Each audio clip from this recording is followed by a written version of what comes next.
So starting with nothing can actually be an advantage. If you're completely new to a skill set, generally you start off with a huge amount of drive and determination and excitement. And so if you rarely capitalize on that at the early stages of your career, you can get much further ahead than most people if you have the right process and the right guidance. And so in this video, I'm just going to show you if I was to start from nothing with $0 in terms of like growing the artist brand, getting really good with production and working my way up, this is what I would do. So first things first, like a no bullshit approach, as I always like to do, is I would just learn as much as I can on YouTube University. Because when you first start out with production, you don't even know what to even look for. Like you don't even know what plugins exist or what navigation is there in your DAW or like how to even go through that. I would start on YouTube University to get acquainted with the terminology, the language, right? So just going through like a basic Ableton course. And there's some really good free courses on YouTube, like whole really in-depth ones in terms of how to navigate and use the whole process, use the entire platform in terms of using the software. So first thing is YouTube University. And this is what most people do, is they come on YouTube University and learn what they can for free, but they kind of stop there and then they just go straight to try and get like some paid mentorship. I wouldn't recommend that right away. What I would do after you've learned what you can off of YouTube University is I would read the manual. And I know this is not what you expected. You probably thought I was going to say some quick fix, right? If you read the manual for your DAW or your, like, let's say whatever plugin you're focusing on, like Serum, you're going to learn more from that than any other person, because all the tutorials that you see on YouTube are actually from that. Like most people learn from that. Like the initial people who posted Serum tutorials, they had to learn from somewhere. Like sure, you can replicate, but a lot of the finer details as to the inner workings of like how everything is pieced together, you can learn all that in the manual, and it's like pretty in depth as well. So if I could go back in time, I would have read that and it would have saved me months and months and months of trial and error, especially if you're trying to do this for free. Now, the third thing that I would do is I would start trying to do recreation exercises. So if you try to just recreate, let's say basic sounds. Let's say you hear a sound in another project, another artist track that you really like. Maybe it's a pad sound, a pluck, a lead, whatever it is. I would try to recreate that sound. And initially, that's going to be quite difficult. You won't even get close because you don't even know what you're doing. But just trying it is where you need to build your actual discernment, because when you're first starting out with production, you don't have the ear training to even know what's what. Like you'll hear a song and you won't be able to decipher what those certain frequencies are or what the layers that they have that are going on in the track. And so you actually have to build that up. And the only way that you build that up is by getting the reps in and doing the thing. So there's two things you can do here. The first thing is, well, in summary, it's recreation either way, but first thing we can do is recreating sounds or patches. And when I say sounds, like pads, plucks, yada, yada, but patches, if you load up, let's say Serum as one patch, and then you load up a blank Serum next to it, and then you can just start copying across, like just changing, adding this knob, what does that do? Cool. And then adding this, adding the detune there, cool. What does that do? Adding this. And as you're doing this, that is going to be the fastest way that you can learn the inner workings of sound design. Like if you ask any sound designer how they learned, it was going to be from one of those formats. And especially the recreation of patches. Like most artists that become sample pack creators have learnt by re-engineering other sample packs. So that's like something that's really lucrative that you can go full time in as well. If you get really good at sound designing, you can be making sample packs for yourself or companies, and there's a pretty good payout. You can live consistently off that payout. And that also is obviously going to play into your overall skill sets of making your own unique sound. Because if you have the discernment to be able to make things that you hear or things that you have in your head, and you can put them into the DAW, it's going to put you further ahead than anybody else, because you're not going to be wasting time going back to YouTube University to try to learn more about how do I make that certain sound. So, getting this stuff out of the way, getting your discernment where it needs to be is going to pay off massively.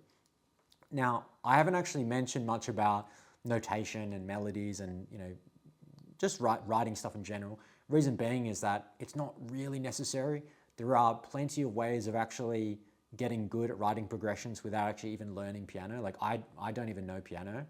I took some piano lessons when I was in high school and I don't remember a single thing, honestly. And a lot of my music is really melodic. And I just got really good at understanding what chord progressions work best for the type of music I'm doing and the emotions that they convey. And so you could be the best pianist in the world, but it doesn't mean that you're going to make a good song. Like it definitely helps to have that like background. And I know plenty of music producers who are really, really good technically and in terms of their sound design. It doesn't make them a good producer. It doesn't make them good at like making unique music. It's really about your taste and developing that. So it's good to learn a little bit about it. I would recommend looking into maybe some chord progression stuff, some theory stuff online. That definitely helps a little bit with navigating when you're writing MIDI. I use the 3-step, 4-step rule. So you write a note and then you can write another note 3 steps up or 4 steps up. And then if that, if the 3 steps doesn't work, the 4-step usually works, and you can build a chord progression on top of that. I would also recommend going to Nonstop 2K. It's a free and paid platform where you can download MIDI files from pre-existing tracks that have been popular, and you can actually download the MIDI file and have a look at the chord progressions and understand what makes a good chord progression. When I started out, I really wanted to be as good as Swedish House Mafia or Alesso. I really liked like that kind of melodic music, and so I would download all their MIDI files and just like analyze what makes a really good chord progression. And so that's how I got really good at it, like learning more about like progressive house stuff. So there's plenty of like free ways of learning that stuff. Once you've dabbled in all these areas and you've gotten the production to a higher standard, that's when you should go and get some more expert help. Now, in terms of industry set, the advanced coaching that we do, it's very unorthodox. We don't do the usual way of coaching or teaching. The reason being is I've had many schools before this that I've ran, and I didn't like any of the other traditional ways of like teaching, which is, group formatted or, feedback. Any stuff like that, it's not very accurate because feedback is just opinions at the end of the day. And if you're in a group format for like 18 months or 12 months and you're paying like $20,000 to $40,000 to just even be there, you're not going to get heard. You're not going to get the questions you need. And a lot of that stuff is going to be filler. It's going to be stuff that you didn't ask for, or maybe stuff that you already know. And not many people have, 20,000 USD to 40,000 USD just sitting around, So I highly encourage you to learn what you can for free. Once that's out of the way, then get some more advanced coaching. Now, our approach is more about recreation stuff. So let's say, for example, like I was saying with option 3 here of like improving your skill set. Let's say you do some recreation exercises of recreating some pad sounds or maybe 5 build-ups, and you get to pick the references, so your sound, right? You try to get as close as possible to the 5 references. You're just trying to recreate them word for word, 16 bars. And you're not going to get it perfect, but the whole point is that I can then look at what you did versus what you're trying to sound like, technically, right, and the sound, and I can see what the missing piece is. I can objectively look at between what your current situation is and what you're trying to move towards, and I can give you the most accurate representation of what you actually need in your production and your education. Because out of the 5, you could have just done 1, and that wouldn't be enough data to say that's definitely what's missing in your build-ups, like why your build-ups aren't strong enough. The reason why we do 5 is that there's enough data then. I'm not making assumptions anymore, because let's say 3 out of the 5 tracks that you do all had the same recurring problem. Well, that's a no-brainer that those technical problems are what's holding you back in your build-ups. And so when we're doing these recreation exercises, I get the most accurate representation of someone's production and their weaknesses, because it's purely based on your technical ability. There's no creative outlet here, right? And so it's a tedious approach, and that's why you need somebody to really push you through it, and you need somebody who can actually objectively look at what you're doing versus what you're trying to sound like and looking for that data, because that data is what is going to give you that certainty for the rest of your career that you no longer need to be needing other people's perspectives on whether your song is good enough or not, because you'll know that it's good enough. If you're ticking all those boxes of all those things that are usually holding you back that you just weren't aware of, then you're going to be speeding up your entire progress massively. That's why I've got some clients where they've only been producing for just a year, and now they're already getting artist support and getting their music played at top tier artist festivals. And it's only been a year for them. And it's because we've gotten so specific about the things that they do need, and we didn't focus on the things that they don't need. You know, if I throw somebody into a curriculum and I start teaching them things that they already know, it's a complete waste of time. But if we get laser focused and surgical about their approach, what they want to sound like, the exact tools that they do need, we can speed up that process massively. And so that's why we're getting people who might be taking months at a time to finish a song, mix and mastered, and maybe they didn't even know how to mix and master before, and we're getting it all the way down to finishing it within a couple of days consistently. And so they can make a full song start to finish, mix and mastered in a week, consistently, week by week. And that builds up their volume, builds up their catalog, and before you know it, they're at a touring artist level because they have that speed and volume. And when you have that speed and volume, you don't miss out on opportunities, you're able to execute on them. And so you can just keep leveraging more and more things. You have an unlimited content strategy from doing this. And on top of that, every time you get a rejection, it means nothing. Because what's a rejection from a label or an artist if it only took you a few hours to make that song? Nothing. You just make another song. So it doesn't really matter. Most people, where they get disheartened is that they've taken 6 months to make a body of work and they put it out there to the world. It gets no views, gets no traction, no artist support it. Every label rejects it and they try to self-release it. And that's when they go, well, what do I do now? I spent all that time trying to be certain that my music was good when they didn't have that certainty the whole time. And now they're left wondering, what do I do now? I've got to make more music and it's going to take me months to get there. And that's why most people give up. But if you have these things in place, you know, like the stuff we talked about, as in getting your speed up, your quality, your volume, and you treat your progression in the sense of you try and do this as quick as possible of getting your progress up, you're going to keep having that adversity to push through hard times because you still have that excitement.